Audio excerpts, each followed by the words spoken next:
கிறிஸ்துவுக்குள் அன்பான கர்த்தருடைய பிள்ளைகளே, இன்றைய வேத வசனமும் ஜெபமும் ரூத்தின் சரித்திரத்தின் புஸ்தகம் 1ஆம் அதிகாரம் 18ஆம் வசனம்.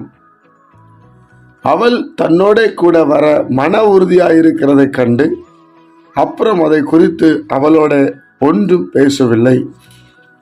கர்த்தருடைய பிள்ளைகளே, ரூத்தின் சரித்திரத்தை நாம் படிக்கும்போது ஒரு மோவாபிய பெண்ணாகிய ரூத் இஸ்ரவேலின் தேவனாகிய கர்த்தரை அடைக்கலமாய் வருகிறதை நாம் பார்க்க முடிகிறது.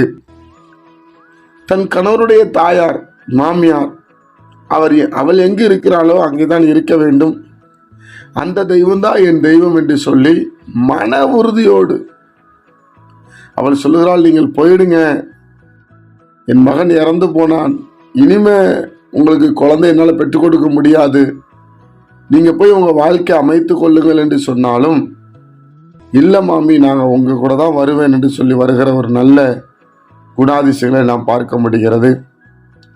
மன உறுதியாக இருக்கிறதை கண்டு என்று சொல்லப்பட்டிருக்கிறது. அன்பு கர்த்தருடைய பிள்ளைகளே, ஆண்டவரிடத்துல மன உறுதியாக இருக்க வேண்டும். எவ்வளவு பிரச்சனை வந்தாலும் அந்த மன உறுதியை நம்ம விட்டுறக்கூடாது. ரூத்துக்கு பாருங்க, எவ்வளவு பெரிய சோதனை. வாழக்கூடிய கணவர் ஏதோ 10 நாள் 20 நாள் அல்ல, யுக யுகமாய் மரண பரியந்தம் வாழக்கூடிய கணவர் இல்லை. திருமணமாகி உடனே இறந்து போனார். ஆனால் அவள் மன உறுதியோடு இருக்கிறார். இயேசு கிறிஸ்துவண்டை வருவதற்கு மன உறுதி ரொம்ப முக்கியம். வெள்ளியை புடமிடுவது போல என்ன புடமிட்டு என்று வேத புஸ்தகம் சொல்லுகிறது. சில நேரத்தில் சிலருடைய ஆவிக்குரிய வாழ்க்கை பரீட்சிக்கப்படும். புடமிடுவது போல இருக்கும். நீங்க எந்த அளவு மன உறுதியா இருக்கிறீங்கன்னு சொல்லி பரிசுத்த ஆவியானவர் நம்மை பார்ப்பார்.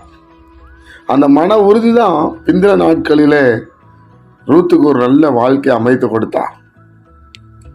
ஆசீர்வாதமாக இருந்தால் ஓபேத்தை பெற்றெடுத்தார் என்று சொல்லப்பட்டிருக்கிறது.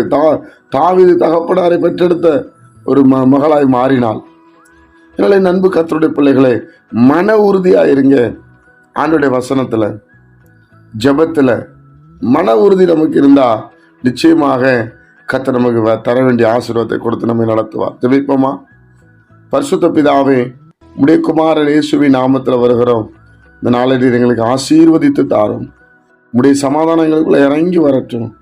உங்க பிரசன்னம் எங்களுக்குள்ள இறங்கி வரட்டும். உங்க ஆளுகை எங்களுக்குள்ள இறங்கி வரட்டும்.